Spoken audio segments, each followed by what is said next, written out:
Hello guys, welcome to UPSC point. दोस्तों, आज के इस वीडियो में हम इंडियन हिस्ट्री के टॉप 100 एमसीक्यूज कवर करेंगे और हर प्रश्न का डिटेल से एक्सप्लेनेशन भी देखेंगे। इसका फ़ायदा यह होगा कि आप एक ही प्रश्न के माध्यम से कई सारे महत्वपूर्ण तथ्यों को कवर कर पाएंगे। अगर आप अपनी तैयारी को मजबूत करना चाहते हैं तो यह वीडियो आपके लिए काफ़ी लाभदायक होगा।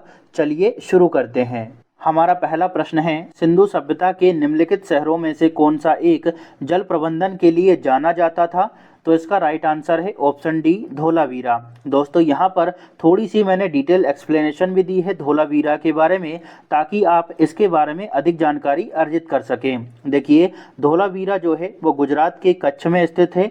इसकी खोज 1968 में जगपति जोशी द्वारा की गई थी। यह सिंधु घाटी सभ्यता का 5वां सबसे बड़ा स्थल माना जाता है और धोलावीरा को 2021 में यूनेस्को विश्व धरोहर स्थल भी घोषित किया गया था। यहाँ पर हमने धोलावीरा के बारे में क्या क्या जाना कि यह कहाँ पर है, इसकी खोज किसके द्वारा की गई और इसको यूनेस्को विश्व धरोहर स्थल कब घोषित किया गया था। इसके अलावा हमने यह भी जाना कि सिंधु सभ्यता के जो बहुत सारे शहर हैं उनमें से जल प्रबंधन के लिए कौन से शहर को जाना जाता है, तो धोलावीरा को। चलिए आगे बढ़ते हैं। अगला प्रश्न है दोस्तों, पूर्व वैदिक आर्यों का धर्म मुख्य रूप से किस पर आधारित था? तो इसका राइट आंसर है ऑप्शन डी, प्रकृति पूजा और यज्ञ पर आधारित था। दोस्तों, ये लोग जो हैं वो इंद्र, अग्नि, सूर्य, वायु जैसे प्राकृतिक तत्वों की स्तुति और अनुष्ठानों के माध्यम से देवताओं को प्रसन्न करने का प्रयास करते थे और इस काल में मूर्ति पूजा का प्रचलन नहीं था।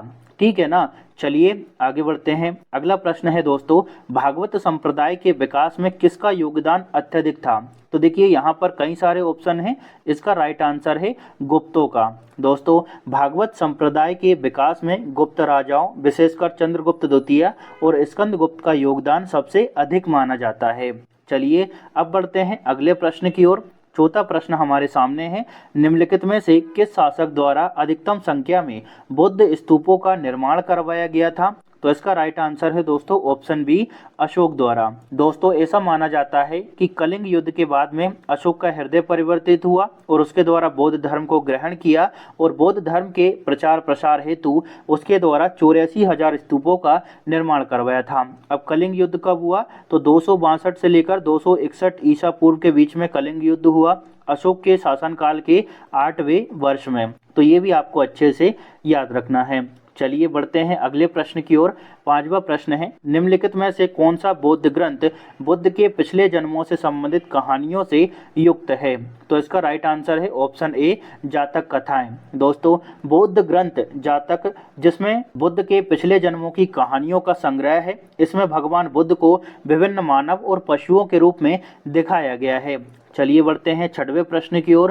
प्रश्न क्या है, वह उग्र राष्ट्रवादी कौन था जिसका मानना था कि भारत की आज़ादी का एकमात्र रास्ता व्यापक विरोध प्रदर्शन से ही संभव है? खासकर ये जो प्रदर्शन है वो युवाओं द्वारा किया जाना चाहिए। तो भाई इसका राइट आंसर है ऑप्शन बी, बाल गंगाधर तिलक। दोस्तों, तिलक के बारे में कुछ और भी बातें हैं। इनके कुछ प्रमुख समाचार पत्र है। एक है केसरी, जो कि मराठी भाषा में था, और दूसरा है मराठा, जो कि अंग्रेजी भाषा में प्रकाशित होता था। इन्होंने राष्ट्रीय चेतना को बढ़ावा देने के लिए महाराष्ट्र में गणेश उत्सव और शिवाजी उत्सव का आरंभ किया था। तिलक का एक प्रसिद्ध नारा है, स्वराज मेरा जन्मसिद्ध अधिकार है और मैं इसको लेकर रहूंगा। यहाँ पर हमने तिलक के बारे में क्या क्या जाना। देखिए, हमने जाना कि इनके कौन कौन से समाचार पत्र हैं। ठीक है। इसके बाद हमने यह भी जाना कि गणेश उत्सव और शिवाजी उत्सव किसके द्वारा प्रारंभ किए गए थे और कहां पर प्रारंभ किए गए थे। इसके अलावा तिलक का नारा, जो कि काफ़ी प्रसिद्ध है, ये तो आपको पता ही होगा। चलिए बढ़ते हैं सातवें प्रश्न की ओर। हमारा सातवां प्रश्न है, निम्नलिखित में से कौन भक्ति आंदोलन के प्रसिद्ध कवि संत थे जो दोहे की रचना के लिए जाने जाते थे? तो इसका राइट आंसर है ऑप्शन ए, कबीर। दोस्तों, कबीर दास का जन्म 1398 ईस्वी में वाराणसी में हुआ था। कबीर जो है वो निर्गुण भक्ति शाखा से जुड़े हुए थे। इनकी शिक्षाएं और रचनाएं गुरु ग्रंथ साहिब में भी संकलित हैं। तो कई बार ये प्रश्न भी पूछ लिया जाता है कि भैया किसकी रचनाएं गुरु ग्रंथ साहिब में संकलित हैं? तो राइट आंसर क्या होगा? कबीर की। तो तो याद रखेंगे इस प्रश्न को और इसके बाद इसमें जो भी फैक्ट दिए हैं उनको। 8वां प्रश्न है, भारतीय इतिहास के किस काल में सांची और सारनाथ के स्तूपों का निर्माण करवाया गया जो इसकी स्थापत्य शैली को दर्शाते हैं? तो इसका राइट आंसर है भैया सांची और सारनाथ स्तूपों का निर्माण जो है वो मौर्य शासन काल में करवाया गया था। देखिए, सांची और सारनाथ स्तूपों का निर्माण मुख्य रूप से मौर्य काल और विशेष रूप से 3री शताब्दी ईसा पूर्व में सम्राट अशोक के शासनकाल के दौरान करवाया गया। चलिए बढ़ते हैं हमारे 9वें प्रश्न की ओर। दक्षिण भारत में जैन धर्म को ले जाने का श्रेय निम्नलिखित में से किसको दिया जाता है? तो इसका राइट आंसर है ऑप्शन सी, भद्रबाहु को। दोस्तों, भद्रबाहु मुख्य रूप से जैन धर्म की दिगंबर परंपरा से जुड़े हुए थे। मगध में पड़े 12 साल के अकाल के दौरान भद्रबाहु अपने शिष्यों के साथ दक्षिण भारत विशेषकर कर्नाटक के श्रावण बेलगोला में चले गए थे और इन्हीं के साथ में सम्राट चंद्रगुप्त मौर्य भी साथ गए थे। दोस्तों, यहीं पर चंद्रगुप्त मौर्य ने संलेखना विधि के माध्यम से अपने प्राणों को त्याग दिया था। तो याद रखेंगे कि दक्षिण भारत में जैन धर्म को ले जाने का श्रेय किसको दिया जाता है? भद्रबाहु को दिया जाता है। इसके अलावा ये भी याद रखना है कि भद्रबाहु जो है वो दिगंबर परंपरा से जुड़े हुए थे। बढ़ते हैं 10वें प्रश्न की ओर। कांची का कैलाशनाथ मंदिर निम्नलिखित में से किसके द्वारा बनवाया गया था? तो इसका राइट आंसर है दोस्तों नरसिंह वर्मन द्वितीय द्वारा। ऑप्शन सी इसका सही उत्तर होगा। दोस्तों, पल्लव राजा नरसिंह वर्मन द्वितीय, जिन्हें राज सिन्हा के नाम से भी जाना जाता है, इन्होंने 7वीं 8वीं शताब्दी ईसा पूर्व में कांची के कैलाशनाथ मंदिर का निर्माण करवाया। यह मंदिर द्रविड़ शैली का एक पारंपरिक और महत्वपूर्ण उदाहरण है। अब 11वां प्रश्न है दोस्तों हमारे सामने। भारत के राष्ट्रीय प्रतीक के नीचे उत्कीर्ण भारत की राष्ट्रीय आदर्शोक्ति सत्यमेव जयते कहाँ से लिया गया है? तो भाई ये लिया गया है अपने मुंडकोपनिषद से। ऑप्शन सी इसका राइट आंसर होगा।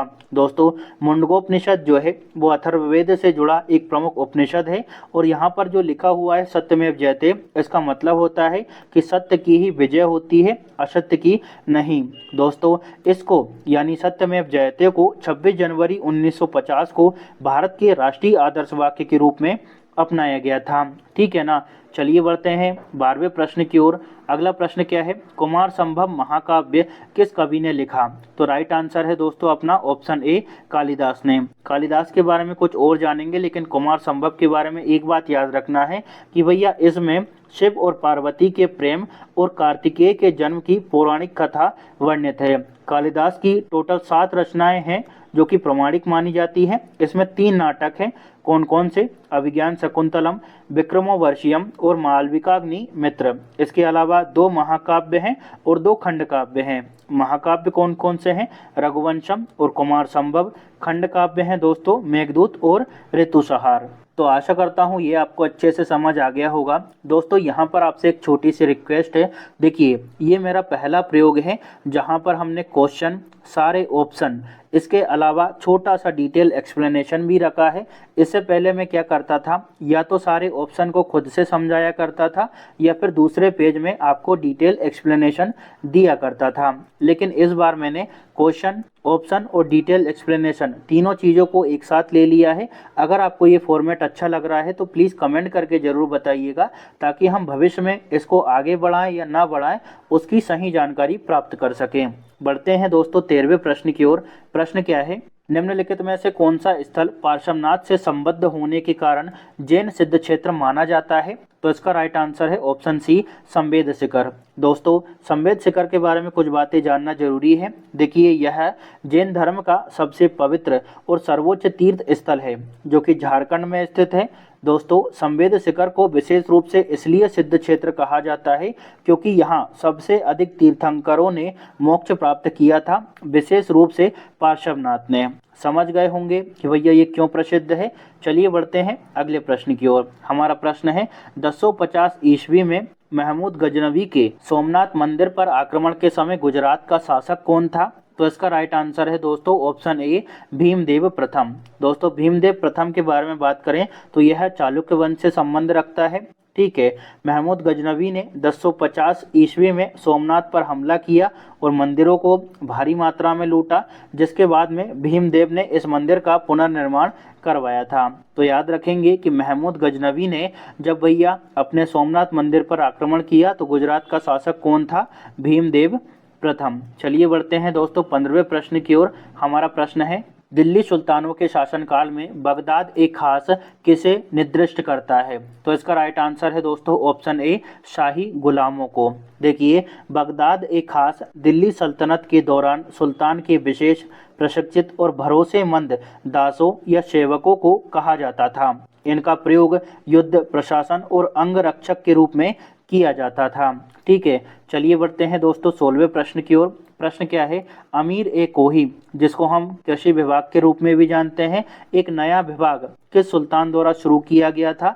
तो इसका राइट आंसर है ऑप्शन बी, मोहम्मद बिन तुगलक ने इस विभाग की स्थापना की थी।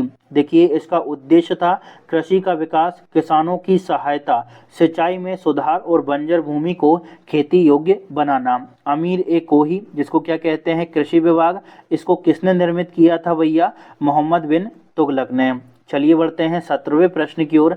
दिल्ली सल्तनत में स्थायी सेना रखने वाला पहला सुल्तान कौन था? तो इसका राइट आंसर है ऑप्शन सी, अलाउद्दीन खिलजी। दोस्तों, अलाउद्दीन खिलजी ने मंगोलों के बढ़ते खतरों से निपटने के लिए एक बड़ी, प्रशिक्षित और स्थायी सेना का गठन किया और इस वजह से दिल्ली सल्तनत में स्थायी सेना रखने वाला अलाउद्दीन खिलजी जो है वो पहला सुल्तान बन गया था। बढ़ते हैं 18वें प्रश्न की ओर। किसने बलवन से लेकर गयासुद्दीन तुगलक तक 8 सुल्तानों के शासनकाल को देखा था? तो इसका राइट आंसर है ऑप्शन ए, अमीर खुसरो ने।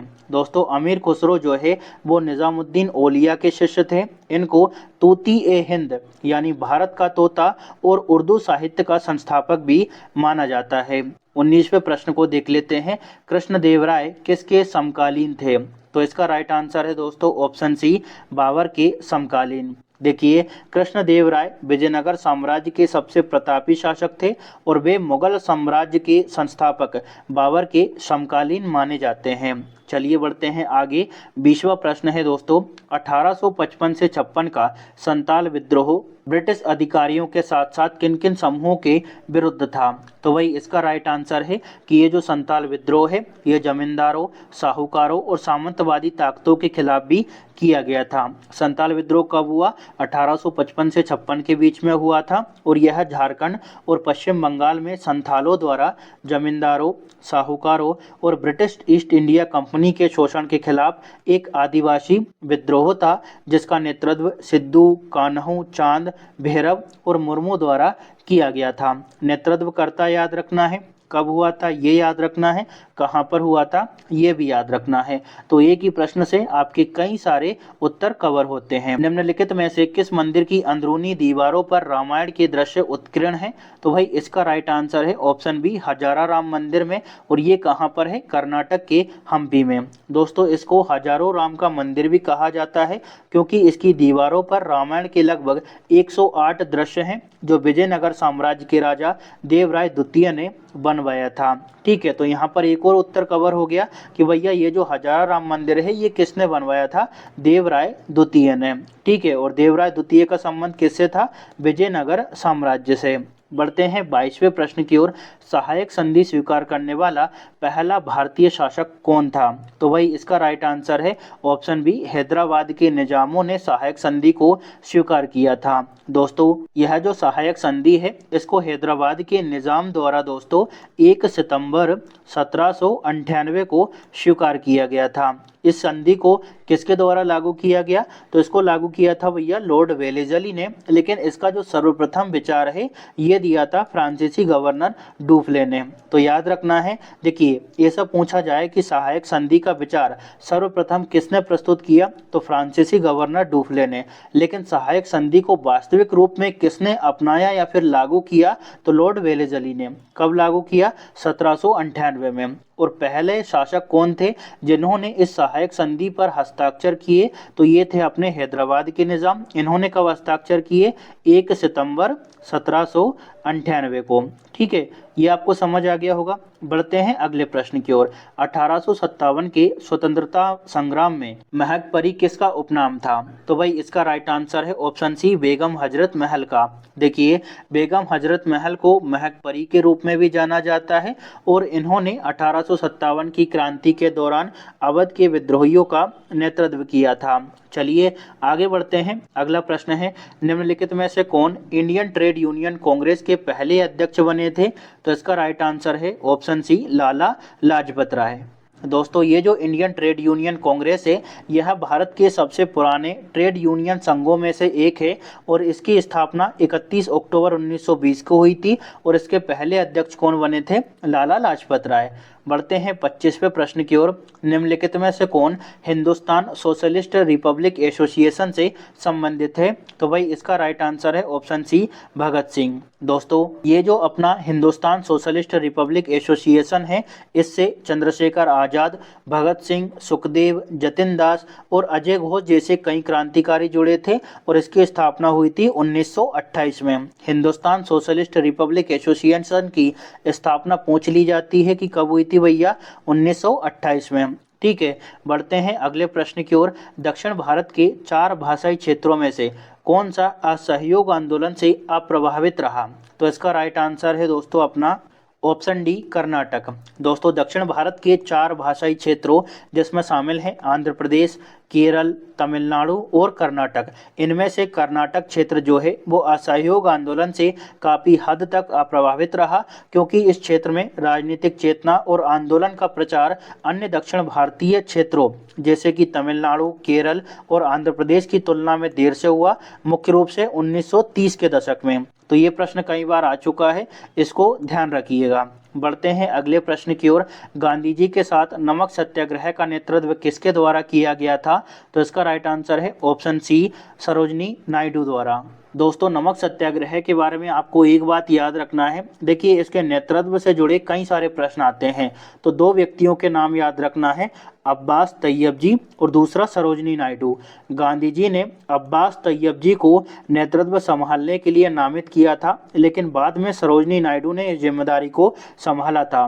गांधी जी के साथ में नमक सत्याग्रह का नेतृत्व मुख्य रूप से सरोजनी नायडू ने किया। खासकर दांडी मार्च के बाद में जब गांधी जी गिरफ्तार हो गए तो सरोजनी नायडू ने धरसाना नामक डिपो पर इस मार्च का नेतृत्व किया था।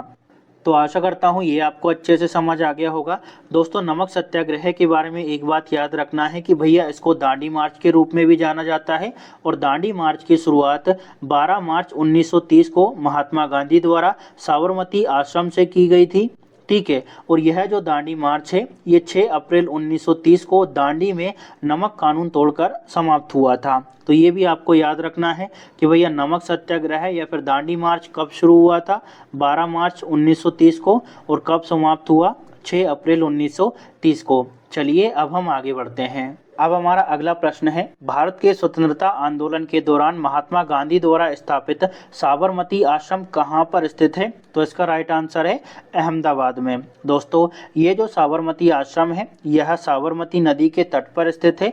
मूल रूप से इसको 1915 में कोचरम में स्थापित किया गया था, लेकिन 1917 में यह आश्रम साबरमती नदी के किनारे अपने वर्तमान स्थान पर हस्तांतरित हो गया। ठीक है, और तब से इसको साबरमती आश्रम के रूप में जाना जाता है। बढ़ते हैं अगले प्रश्न की ओर। गीता रहस्य नामक पुस्तक किसके द्वारा लिखी गई? तो इसका राइट आंसर है दोस्तों अपना बाल गंगाधर तिलक द्वारा। तिलक की कुछ अन्य पुस्तकें भी हैं। पहली है the architect home in the Vedas और दूसरी है द ओरियन। इसके अलावा कौन सी है? गीता रहस्य। तिलक के कुछ समाचार पत्र भी हैं, जैसे केसरी जो कि मराठी भाषा में है और मराठा यह अंग्रेजी भाषा में है। दोस्तों, तिलक ने all India home rule league की स्थापना भी की 1916 में और वैलेंटाइन सिरोल ने इनको अपनी पुस्तक इंडियन अनअरेस्ट में भारतीय अशांति का जनक कहा। तो ये भी आपको याद रखना है।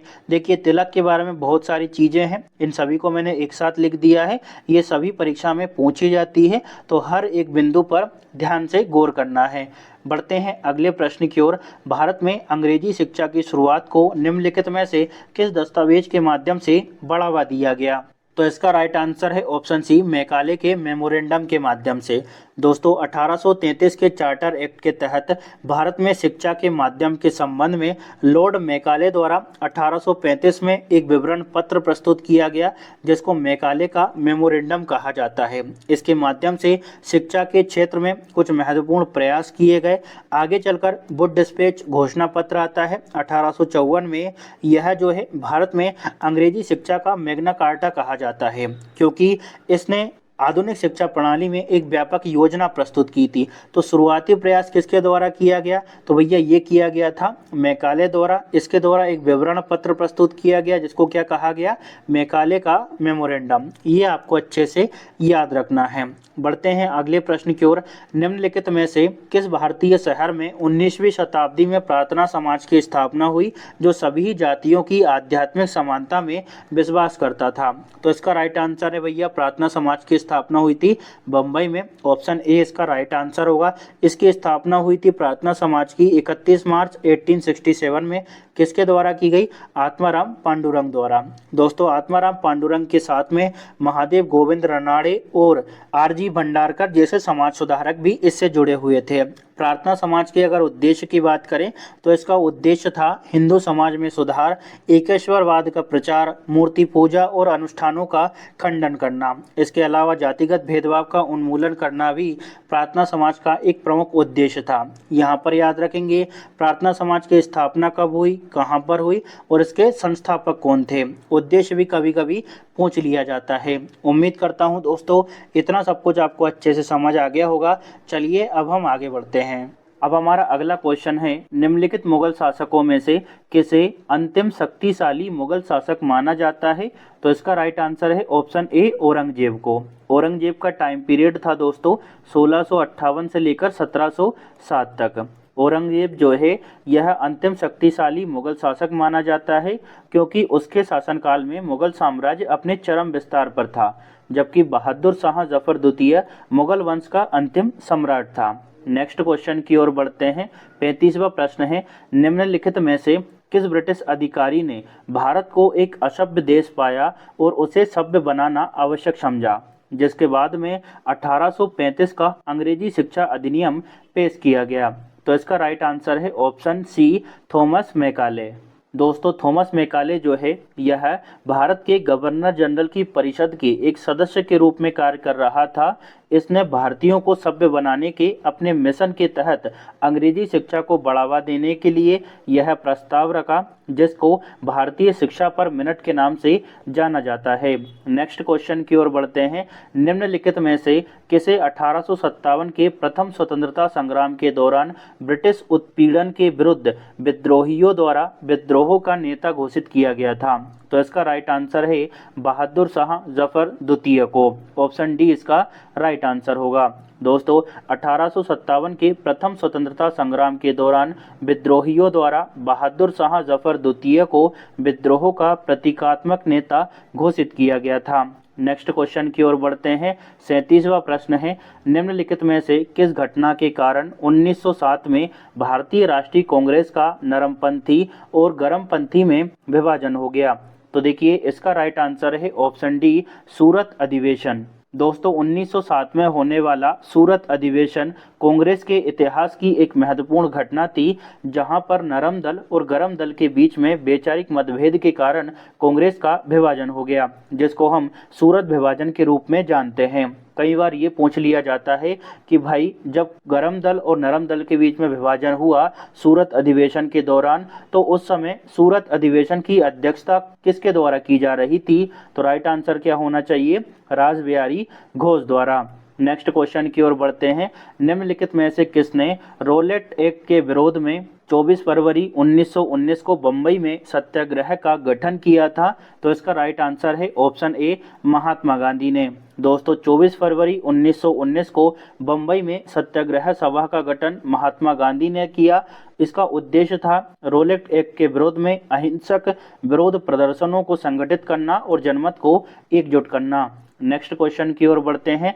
अगला प्रश्न है दोस्तों, निम्नलिखित में से किस मुगल शासक के शासनकाल में सुन्नी और शिया एक मस्जिद में तथा ईसाई और यहूदी एक चर्च में प्रार्थना करने के लिए मिलते थे। इस प्रकार सार्वभौमिक शांति यानी सुलह कुल के सिद्धांत का पालन किया जाता था। तो भाई इसका राइट आंसर है ऑप्शन सी, अकबर के शासनकाल में। दोस्तों, अकबर द्वारा एक नीति को अपनाया गया था जिसको कहा गया सुलह कुल की नीति। यह नीति पूर्ण शांति या सभी के लिए शांति का प्रतीक थी। जैसे अकबर ने अपने साम्राज्य में धार्मिक विविधता के बीच में सद्भाव बनाए रखने के लिए लागू किया था। तो अच्छे से याद रखेंगे, सार्वभौमिक शांति या फिर सुलह कुल की नीति को किसके द्वारा अपनाया गया था, यानी किस मुगल बादशाह द्वारा अपनाया गया था, तो अकबर द्वारा।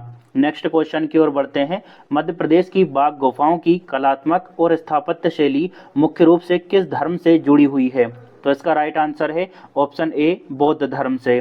दोस्तों, मध्य प्रदेश की बाघ गुफाओं की कलात्मक और स्थापत्य शैली मुख्य रूप से बौद्ध धर्म से जुड़ी हुई है, जो बौद्ध मठों और पूजा स्थलों के रूप में बनाई गई थी। इसका निर्माण गुप्त काल में हुआ था, जिसको हम लोग भारतीय कला का स्वर्ण युग भी कहते हैं। गुप्त काल को क्या कहा जाता है, भारतीय कला का स्वर्ण युग। दोस्तों, ये जो बाघ की गुफाएं हैं, यह मध्य प्रदेश के धार जिले में बागिन नदी के तट पर स्थित है। तो देखिए, बाघ की गुफाओं से संबंधित प्रश्न कई बार पूछा गया है।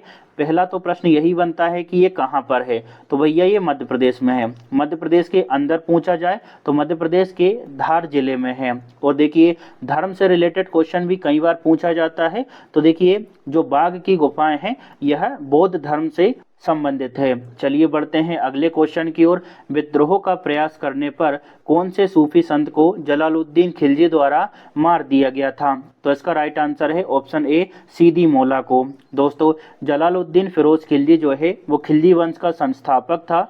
इसके शासनकाल के दौरान सीदी मौला नामक एक फकीर पर राजद्रोह का आरोप लगाया गया था कि भैया ये जो सीदी मौला है, यह सुल्तान के विरुद्ध षड्यंत्र रच रहा है। इन आरोपों के चलते जलालुद्दीन खिलजी ने सीदी मौला को हाथी के पैरों के नीचे कुचलवा कर मरवा दिया था। नेक्स्ट क्वेश्चन की बात करते हैं। अगला है दोस्तों 42वां प्रश्न।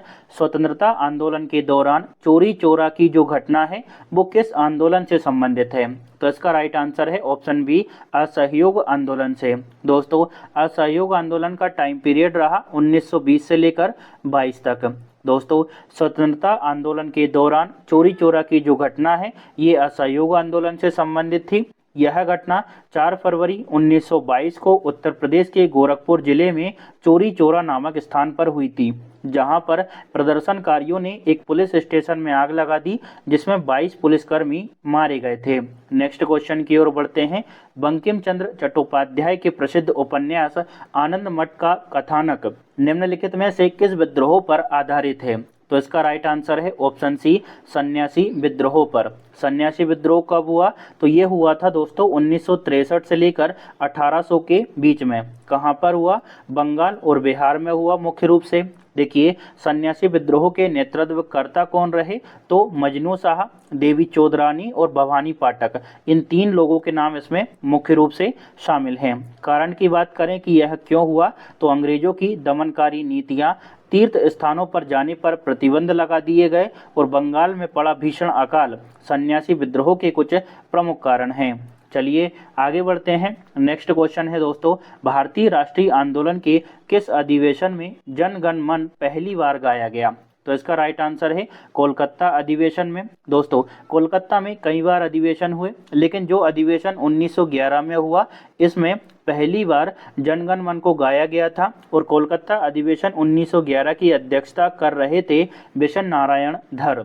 नेक्स्ट क्वेश्चन है दोस्तों, धन निकासी के सिद्धांत के समर्थक नहीं थे। अब इनमें से कौन नहीं था, तो इसका राइट आंसर है option D, sir Syed Ahmad Khan जो है वो धन निकासी के सिद्धांत के समर्थक नहीं थे। दोस्तों, ये जो सिद्धांत है मुख्य रूप से दादा भाई नेरोजी द्वारा दिया गया था, जबकि ये जो सर सैयद अहमद खान थे इसके समर्थक नहीं थे, क्योंकि इनका जो ध्यान था वो ब्रिटिश सहयोग और मुस्लिम समुदायों के शैक्षणिक सामाजिक उत्थान पर अधिक था, ना कि केवल आर्थिक शोषण के इस पहलू पर। तो याद रखना है भैया, धन निकासी का सिद्धांत किसके द्वारा दिया गया, दादा भाई नौरोजी द्वारा। ठीक है, और किसने समर्थन नहीं किया या फिर कौन इसके विरोध में रहे, तो sir Syed Ahmad Khan. Next question की ओर बढ़ते हैं। ब्रिटिश भारत में कौन से वायसराय क्रिश्चियन वायसराय के रूप में प्रसिद्ध हैं? तो इसका राइट आंसर है ऑप्शन सी, लॉर्ड इरविन। दोस्तों, इरविन को क्रिश्चियन वायसराय के रूप में जाना जाता है। इसका जो टाइम पीरियड रहा, यानी ये जो भारत का वायसराय रहा, कब से कब तक रहा? तो 1926 से लेकर 31 के बीच में। चलिए बढ़ते हैं अगले क्वेश्चन की ओर। प्रश्न क्या है? सप्तांग का अर्थ होता है राज्य के 7 अंग। दोस्तों, ये जो सप्तांग सिद्धांत थे, ये कौटिल्य द्वारा प्रतिपादित किए गए राज्य के कुछ प्रमुख सिद्धांत थे। तो प्रश्न यह पूछा जा रहा है कि भैया सप्तांग का अर्थ होता है राज्य के 7 अंग, जो कि कौटिल्य द्वारा प्रतिपादित किए गए राज्य के सिद्धांत हैं। इसके अनुसार निम्नलिखित में से कौन सा राज्य का अंग नहीं है? तो इसका राइट आंसर है ऑप्शन डी, गुरु नहीं है। अब 7 अंग कौन कौन से हैं जो कि कौटिल्य द्वारा प्रतिपादित किए गए थे, यानी कौटिल्य ने राज्य के 7 अंग किस किस को माना है? तो ये हैं स्वामी यानी राजा, अमात्य, जनपद, दुर्ग, कोष, दंड और मित्र। तो इस तरह से राज्य के 7 अंग माने हैं कौटिल्य ने। नेक्स्ट क्वेश्चन की ओर बढ़ते हैं। बौद्ध धर्म में पातिमोक्ष से क्या तात्पर्य है? दोस्तों, ये जो पातिमोक्ष है, यह विनय पिटक ग्रंथ का एक हिस्सा माना जाता है। इसमें भिक्षुओं के लिए लगभग 227 नियमों को दर्शाया गया है। तो यहाँ पर पूछा जा रहा है कि भाई पातिमोक्ष से क्या तात्पर्य है? तो यह जो है नियमों का प्रतीक है, यानी नियमों का इसमें संग्रह किया गया है। दोस्तों, पातिमोक्ष बौद्ध धर्म के विनय पिटक का मूल भाग माना जाता है, जिसमें भिक्षुओं के लिए 227 या फिर उससे अधिक नियमों का एक संग्रह किया गया है। नेक्स्ट क्वेश्चन की ओर बढ़ते हैं। निम्नलिखित में से कौन सा सम्मिलित नहीं है? तो भाई इसका राइट आंसर है ऑप्शन सी, पावना विद्रोह। ये महाराष्ट्र में नहीं हुआ था, ये मुख्य रूप से बंगाल के पावना में हुआ था, तो ये वाला गलत होगा। जबकि जो मोपला विद्रोह है, ये मालाबार क्षेत्र में हुआ था। कूका आंदोलन, यह जो है मुख्य रूप से 1871-72 में हुआ था पंजाब में, लेकिन इसकी जो नींव पड़ी थी वो पड़ गई थी 1840 में। दोस्तों, यहाँ पर तेभागा आंदोलन की बात करें तो ये भी बंगाल में हुआ था 1946 के आसपास में। प्रश्न क्या पूछ रहा है कि निम्नलिखित में से कौन सा सम्मिलित नहीं है? तो इसका राइट आंसर है अपना पावना विद्रोह। ये महाराष्ट्र में नहीं हुआ, ये बंगाल के पावना में हुआ था। दोस्तों, पावना विद्रोह जो है 1873 से 76 के बीच में बंगाल के पावना जिले में जमींदारों के शोषण और उच्च लगान के खिलाफ किसानों द्वारा किया गया एक महत्वपूर्ण किसान आंदोलन था। इस दौरान प्रमुख नेता थे ईशान चंद्र राय, खुदी मुल्ला और अपने शंभुनाथ पाल। नेक्स्ट क्वेश्चन की ओर बढ़ते हैं। निम्नलिखित में से किसे कोलकाता का संस्थापक माना जाता है? तो इसका राइट आंसर है ऑप्शन ए, जॉब चार्नॉक को। दोस्तों, कोलकाता का संस्थापक जॉब चार्नॉक को माना जाता है। इसने 1690 में ईस्ट इंडिया कंपनी के लिए सूतानाती, गोविंदपुर और कोलिकाता गांवों को मिलाकर एक व्यापारिक चौकी स्थापित की, जिससे आधुनिक कोलकाता शहर की नींव पड़ी थी। नेक्स्ट क्वेश्चन की ओर बढ़ते हैं। मिलिंद पन्हो एक मौर्योत्तर ग्रंथ है।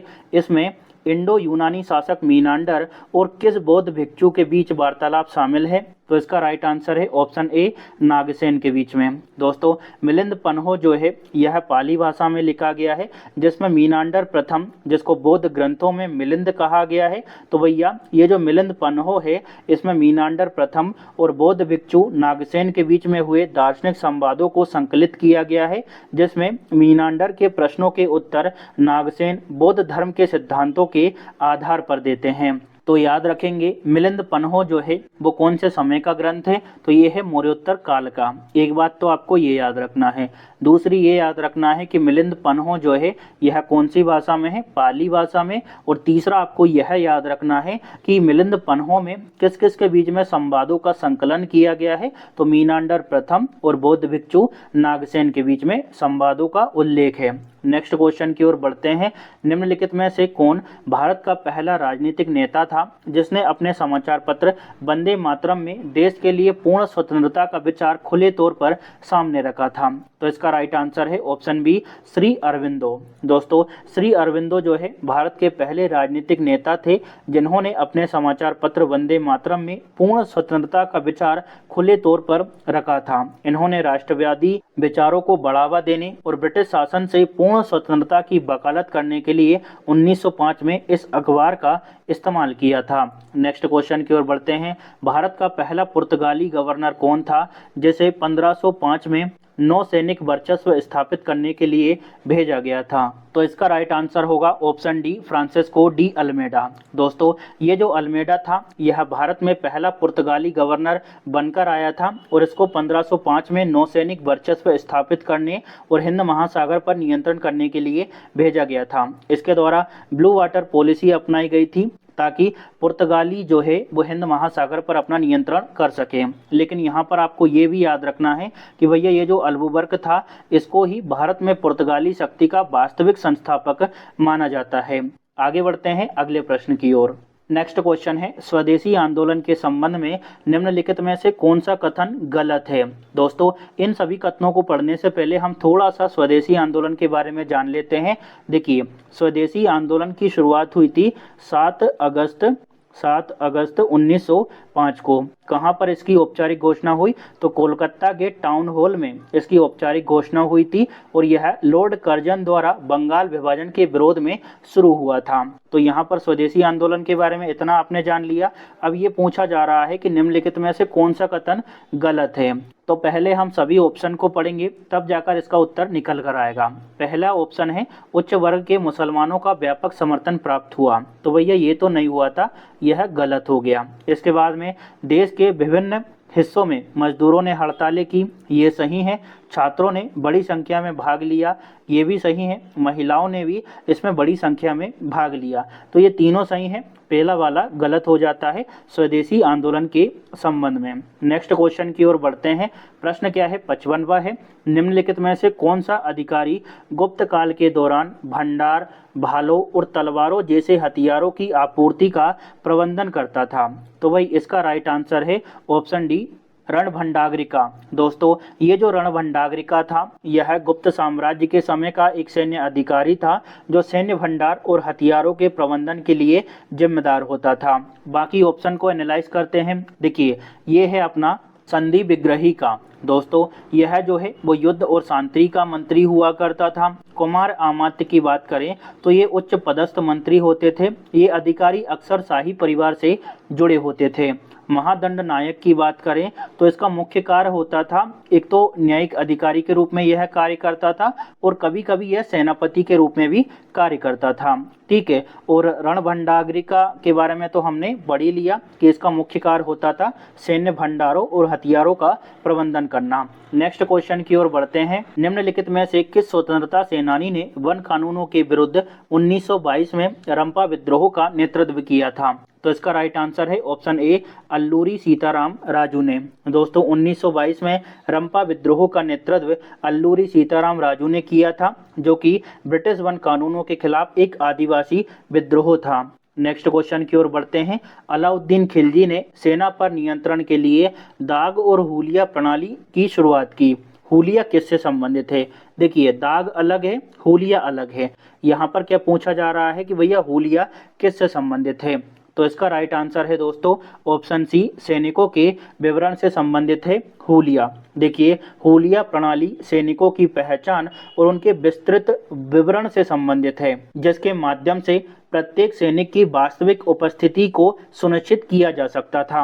यह जो हुलिया प्रणाली थी यह दाग की प्रणाली के साथ में मिलकर काम करती थी और दाग के माध्यम से क्या किया जाता था? घोड़ों पर निशान बनाए जाते थे, घोड़ों को दागा जाता था।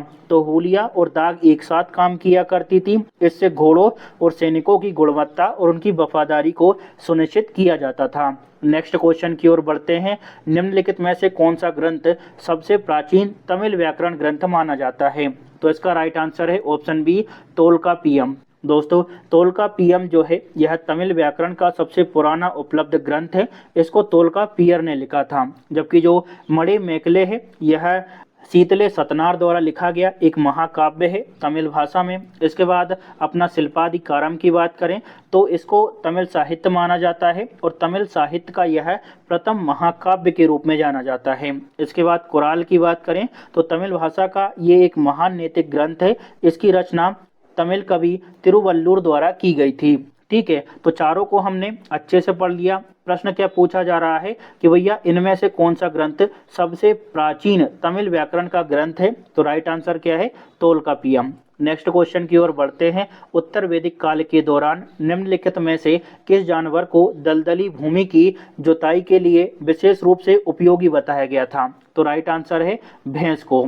दोस्तों, उत्तर वैदिक काल के ग्रंथों जैसे कि शतपथ ब्राह्मण में भैंस को दलदली या फिर गीली भूमि की जुताई के लिए पसंदीदा जानवर के रूप में उल्लेख किया गया है। नेक्स्ट क्वेश्चन की ओर बढ़ते हैं।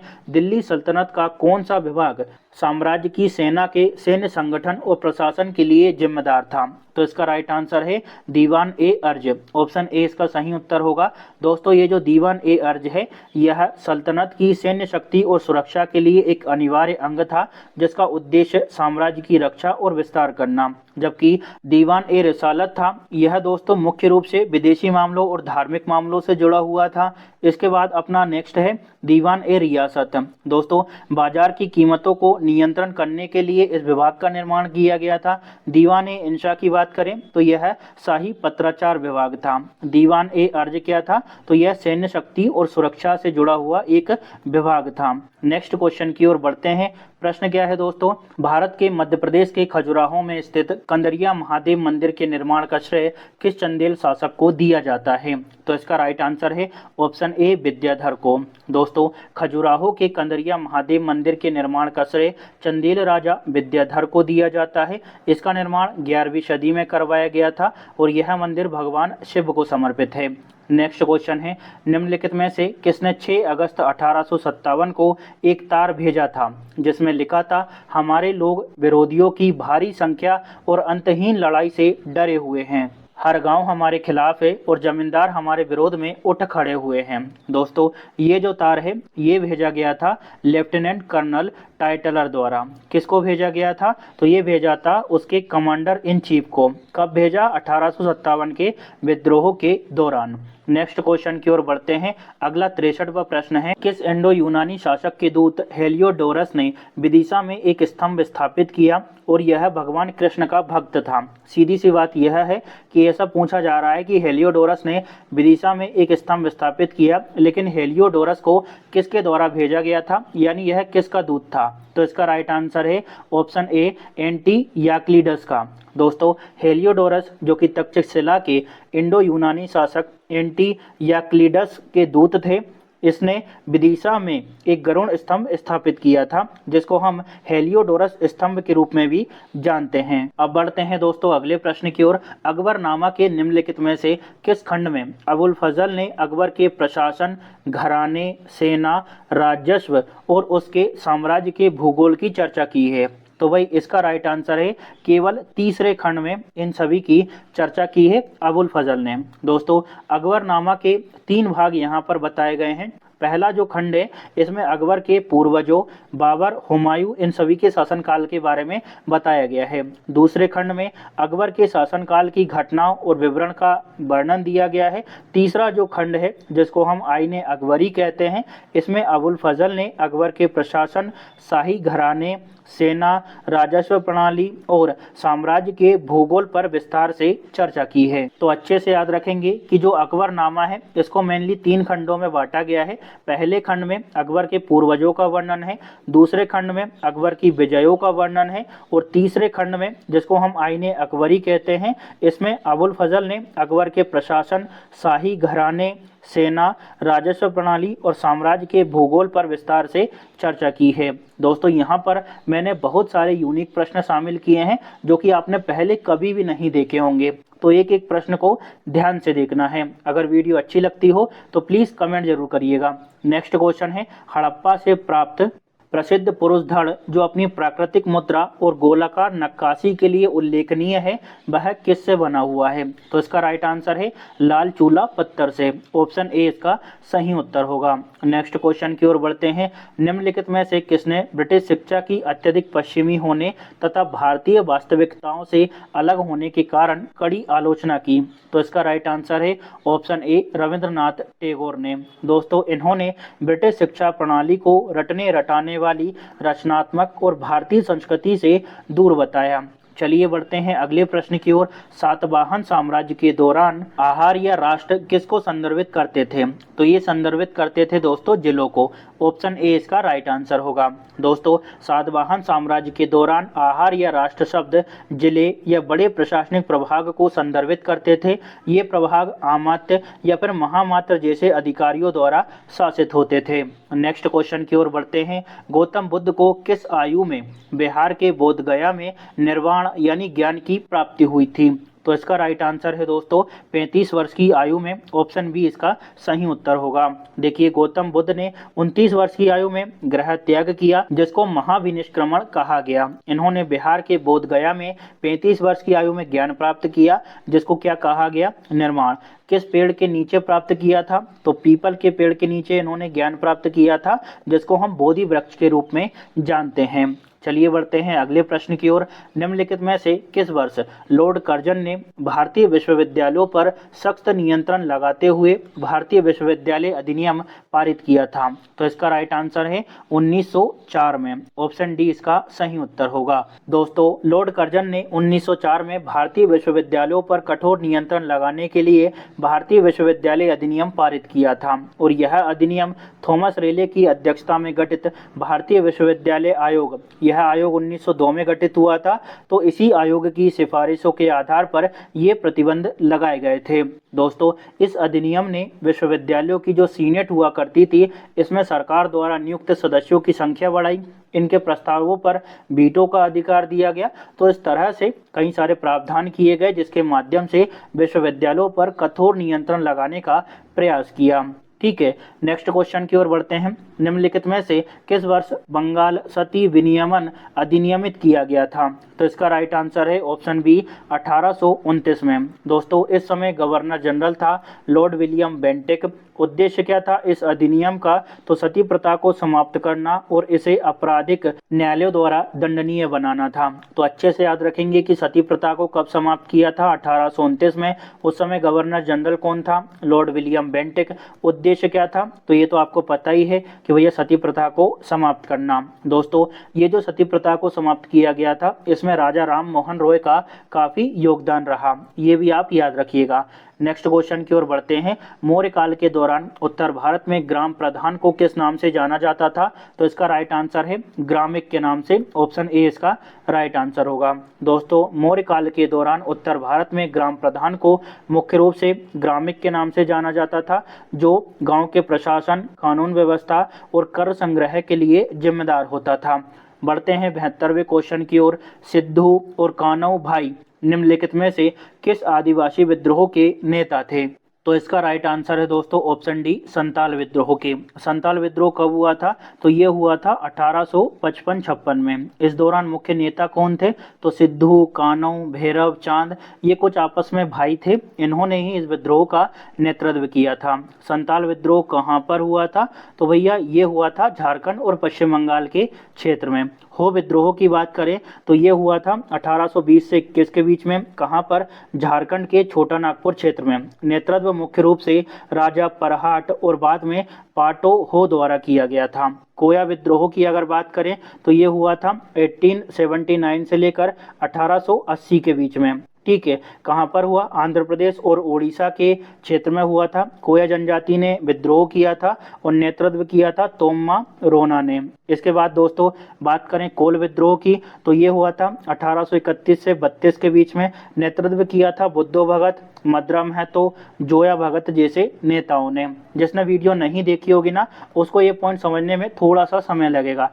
ठीक है, चलिए आगे बढ़ते हैं अगले क्वेश्चन की ओर। निम्नलिखित में से कौन सी रियासत भारतीय संघ में शामिल होने वाली अंतिम रियासतों में से एक थी? तो इसका राइट आंसर है हैदराबाद। ऑप्शन ए इसका सही उत्तर होगा। हैदराबाद को 1948 में ऑपरेशन पोलो नामक एक सैन्य कार्यवाही के माध्यम से मिलाया था। बढ़ते हैं दोस्तों 74वें क्वेश्चन की ओर। 1761 में पानीपत के तीसरे युद्ध में अहमद शाह अब्दाली और किस भारतीय शक्ति के बीच में युद्ध हुआ था? तो देखिए, ये जो अपना पानीपत का तीसरा युद्ध था जो कि 1761 में हुआ, ये हुआ था अहमद शाह अब्दाली और मराठाओं के बीच में। ऑप्शन सी इसका सही उत्तर होगा। दोस्तों, मराठाओं का सेनापति था सदाशिवराव भाऊ। 1761 में पानीपत के जो तीसरे युद्ध हुआ था, इस समय मुगल सम्राट कौन था, ऐसा प्रश्न भी पूछा गया है। तो याद रखेंगे कि भैया पानीपत के तीसरे युद्ध के दौरान मुगल सम्राट था शाह आलम द्वितीय। ठीक है, एक बार और फिर से बता देता हूँ, पानीपत का जो तीसरा युद्ध हुआ था, ये हुआ था अहमद शाह अब्दाली और मराठाओं के बीच में। मराठा सेना का नेतृत्व किया जा रहा था सदाशिवराव भाऊ द्वारा। ठीक है, इसके अलावा ये भी पूछा गया है कि पानीपत के तीसरे युद्ध के दौरान मुगल सम्राट कौन था, तो इसको भी याद रखेंगे, शाह आलम द्वितीय था। नेक्स्ट क्वेश्चन की ओर बढ़ते हैं। 1929 में बटुकेश्वर दत्त के साथ में किस क्रांतिकारी ने केंद्रीय असेंबली में बम फेंका था? तो इसका राइट आंसर है भगत सिंह ने। ऑप्शन ए इसका सही उत्तर होगा। दोस्तों, 1929 में केंद्रीय विधानसभा में भगत सिंह और उनके साथी बटुकेश्वर दत्त ने बम फेंका, जिसका मुख्य उद्देश्य किसी को चोट पहुंचाना नहीं था, बल्कि ब्रिटिश सरकार के दमनकारी कानूनों के खिलाफ बहरों को सुनाना और स्वतंत्रता संग्राम के लिए जागरूकता फैलाना था। नेक्स्ट क्वेश्चन की ओर बढ़ते हैं। भारत में 1856 में अधिनियमित कानून का उद्देश्य निम्नलिखित में से कौन सा था? तो देखिए, इसका आंसर निकालने के लिए सभी ऑप्शन को पढ़ना पड़ेगा। क्वेश्चन क्या पूछ रहा है कि 1856 में जो अधिनियम पारित किया गया था, उसका मुख्य उद्देश्य क्या था? तो पहले ऑप्शन को अगर पढ़ें तो शूद्रों को मंदिर में प्रवेश दिलाना, ये नहीं था। बाल श्रम पर प्रतिबंध लगाना, ये भी नहीं था। जाति व्यवस्था का उन्मूलन करना, ये भी नहीं था। 1856 में जो अधिनियम पारित किया गया, उसका मुख्य उद्देश्य था विधवा पुनर्विवाह को वैध बनाना। ऑप्शन डी इसका सही उत्तर होगा। दोस्तों, 1856 में भारत में विधवा पुनर्विवाह अधिनियम का मुख्य उद्देश्य हिंदू विधवाओं को पुनर्विवाह करने की कानूनी अनुमति देना और उनके सामाजिक अन्याय को दूर करना था। और इस अधिनियम को पारित करवाने में ईश्वर चंद्र विद्यासागर की महत्वपूर्ण भूमिका रही। नेक्स्ट क्वेश्चन की ओर बढ़ते हैं। किसे 18वीं और 19वीं शताब्दी के भारत में उनके द्वारा किए गए उल्लेखनीय परिवर्तनों के कारण आधुनिक भारतीय पुनर्जागरण का जनक कहा जाता है? तो इसका राइट आंसर है ऑप्शन ए, राजा राम मोहन रॉय को। नेक्स्ट क्वेश्चन की ओर बढ़ते हैं। सिंधु घाटी नगर नियोजन की कौन सी विशेषता सभ्यता की उन्नत और नगरीय सुविधाओं और इंजीनियरिंग कौशल को इंगित करती थी? दोस्तों, सिंधु घाटी सभ्यता की जो नगर नियोजन की विशेषताएं थी, उनमें से जो सबसे ज़्यादा लोगों को प्रभावित करती है, यानी इसकी प्रासंगिकता आज भी है, वो है जल निकासी प्रणाली की। ऑप्शन डी इसका सही उत्तर होगा। दोस्तों, सिंधु घाटी सभ्यता की नगर नियोजन की सबसे महत्वपूर्ण विशेषता उनकी उन्नत और व्यवस्थित जल निकासी प्रणाली है, जिसमें हर घर से निकलने वाली नालियां ढकी होती थी और मुख्य नाली से जुड़कर शहर के बाहर जाती थी। नेक्स्ट क्वेश्चन की ओर बढ़ते हैं। 1858 के बाद गवर्नर जनरल के कार्यालय का नाम बदलकर क्या कर दिया? तो इसका राइट आंसर है भारत का वायसराय का कार्यालय। ऑप्शन ए इसका राइट आंसर होगा। यहाँ पर कुछ बातें और आपको एक्स्ट्रा बता देता हूँ। बंगाल के पहले गवर्नर जनरल कौन थे? तो वारेन हेस्टिंग। ठीक है, भारत का पहला गवर्नर जनरल कौन था? तो भैया लॉर्ड विलियम बेंटिक। इसके बाद भारत का पहला वायसराय कौन था? तो कैनिंग। तो ये कुछ बातें हैं जो कि पहले से संबंधित है, तो इन्हें थोड़ा सा माइंड में रखिएगा। नेक्स्ट क्वेश्चन की ओर बढ़ते हैं। निम्नलिखित में से कौन सी यूरोपीय शक्ति समुद्र मार्ग से भारत में आने वाली पहली शक्ति है? तो देखिए, सबसे पहले भारत में कौन आए थे? पुर्तगाली आए थे। ऑप्शन ए इसका राइट आंसर होगा। नेक्स्ट क्वेश्चन की ओर बढ़ते हैं। गुप्त वंश के प्रसिद्ध शासक चंद्रगुप्त द्वितीय का दूसरा नाम क्या था? तो इसका राइट आंसर है ऑप्शन सी, विक्रमादित्य। दोस्तों, गुप्त वंश के प्रसिद्ध शासक चंद्रगुप्त द्वितीय का दूसरा नाम विक्रमादित्य था और उनको चंद्रगुप्त विक्रमादित्य के रूप में भी जाना जाता था। इनके कुछ अन्य नाम भी हैं, जैसे देवगुप्त, देवराज और शक विजेता। दोस्तों, चंद्रगुप्त द्वितीय एक इम्पोर्टेंट शासक रहे। इन्हीं के शासनकाल के दौरान चीनी यात्री फाहायान भारत आया था। क्यों आया था भैया? बौद्ध धर्म ग्रंथों की प्रामाणिक प्रतियों को इकट्ठा करने के लिए। कब आया था? 5वीं शताब्दी में। ठीक है, तो ये भी आपको याद रखना है। नेक्स्ट क्वेश्चन की ओर बढ़ते हैं।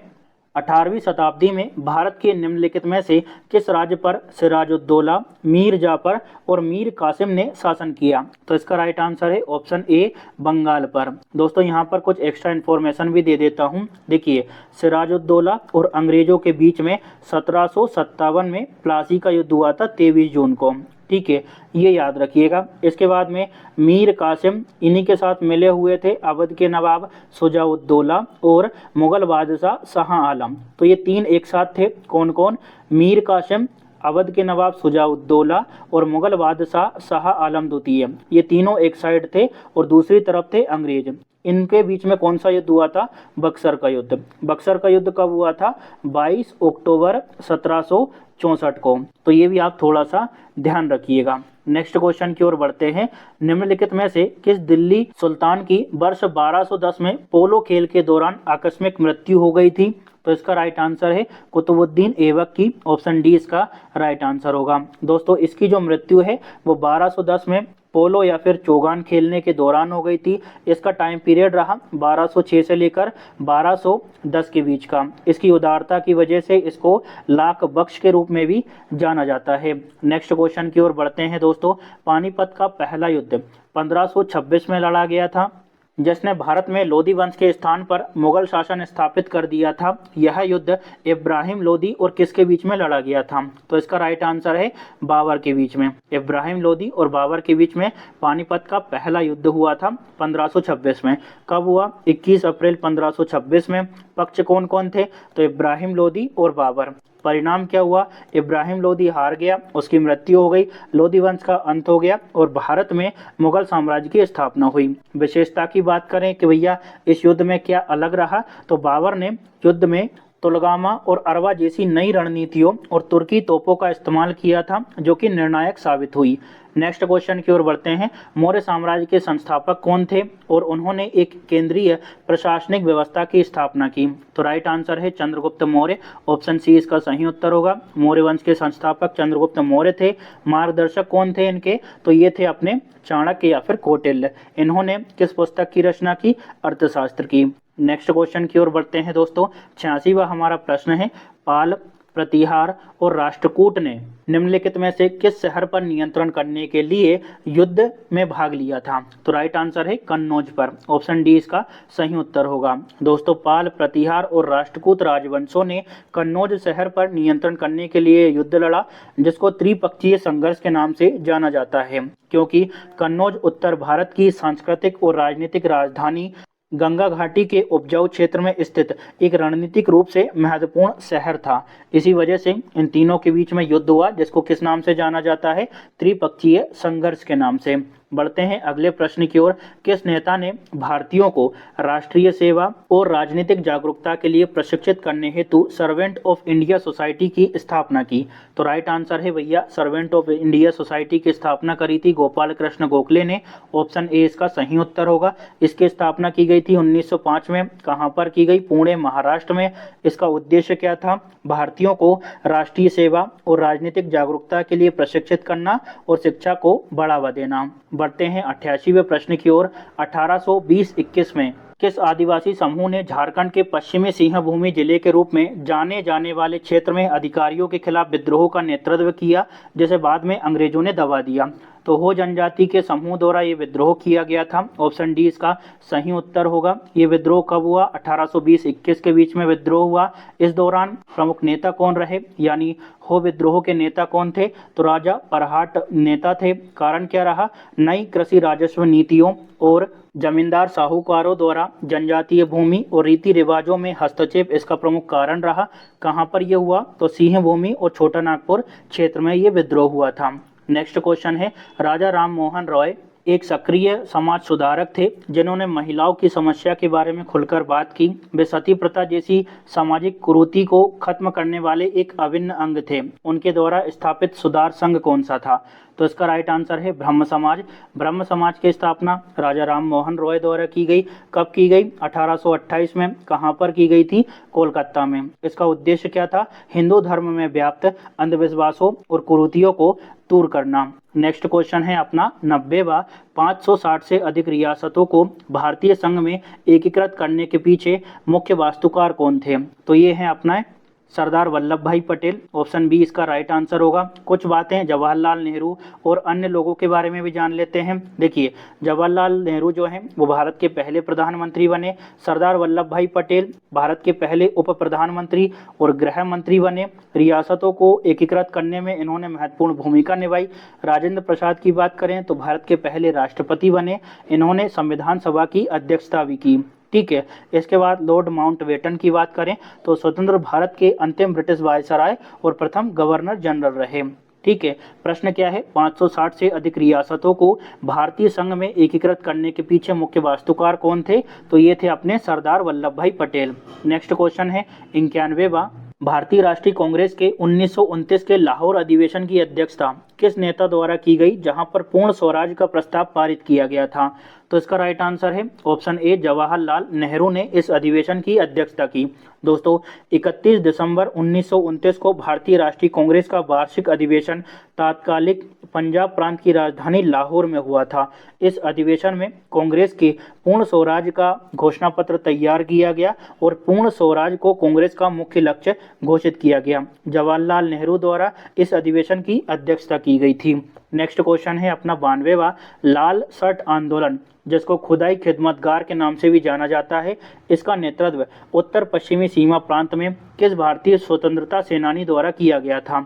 तो इसका राइट आंसर है अब्दुल गफ्फार खान ने इसका नेतृत्व किया था खुदाई खिदमतगार आंदोलन का, जिसको हम लाल शर्ट आंदोलन के रूप में भी जानते हैं। तो सही उत्तर क्या होगा? Option C. ठीक है दोस्तों, खान अब्दुल गफ्फार खान को सीमांत गांधी के रूप में भी जाना जाता था। इस आंदोलन के सदस्य यानी खुदाई खिदमतगार आंदोलन के सदस्य जो हैं वो लाल शर्ट पहना करते थे। इसी वजह से इसको लाल शर्ट आंदोलन या लाल कुर्ती आंदोलन के रूप में भी जाना जाता है। चलिए अब हम आगे बढ़ते हैं। अब अगला क्वेश्चन है 1928 में साइमन कमीशन के विरोध का मुख्य कारण क्या था? तो भाई इसका राइट आंसर है भारतीयों के प्रतिनिधित्व का अभाव। ऑप्शन डी इसका सही उत्तर होगा। साइमन कमीशन का गठन किया गया था नवंबर 1927 में और साइमन कमीशन जो है वो 3 फरवरी 1928 को भारत आया था। दोस्तों, साइमन कमीशन में कोई भी भारतीय सदस्य शामिल नहीं था, इस वजह से भी इसका काफ़ी विरोध हो रहा था। साइमन कमीशन का उद्देश्य भारत सरकार अधिनियम 1919 की समीक्षा करना और भविष्य के लिए संवैधानिक सुधारों की सिफारिशें करना था। साइमन कमीशन के अध्यक्ष थे सर जॉन साइमन। तो इतनी बातें आपको साइमन कमीशन के बारे में याद रखना है। चलिए बढ़ते हैं अगले प्रश्न की ओर। कृषि के विकास के लिए मोहम्मद तुगलक द्वारा खोले गए नए विभाग का नाम क्या था? तो इसका राइट आंसर है ऑप्शन सी, दीवान ए कोही। दोस्तों, दीवान ए कोही जो है यह मोहम्मद बिन तुगलक ने गठित किया था। इसका उद्देश्य था अनुपजाऊ भूमि को कृषि योग्य भूमि में बदलना, किसानों को ऋण और सहायता प्रदान करना, फसल की पैदावार और कृषि उत्पादन में सुधार करना। इसका जो प्रमुख अधिकारी होता था उसको कहा जाता था अमीर ए कोही। उम्मीद करता हूँ आपको ये भी अच्छे से समझ आ गया होगा। दोस्तों, यहाँ पर हमारे 95 क्वेश्चन कवर हो गए हैं, लेकिन हमारा टारगेट था कि हम 100 क्वेश्चन कवर करेंगे। अब 5 बज गए हैं। इन 5 क्वेश्चन का मैं आपको होमवर्क दे रहा हूँ, तो आप जो है इन 5 क्वेश्चन का सही उत्तर कमेंट बॉक्स में जरूर डालना। ये सभी प्रश्न आपको कहाँ पर मिलेंगे? तो ये 2 जगह पर आपको उपलब्ध होंगे। एक है अरटाई एप्लीकेशन और दूसरा है टेलीग्राम। दोनों में से कहीं से भी आप PDF को डाउनलोड कर सकते हैं, रिवीजन कर सकते हैं। अगर दोस्तों आपको आज की वीडियो अच्छी लगी हो तो प्लीज़ लाइक, शेयर और सब्सक्राइब जरूर करिएगा। साथ ही कमेंट करके ज़रूर बताइएगा। Thank you.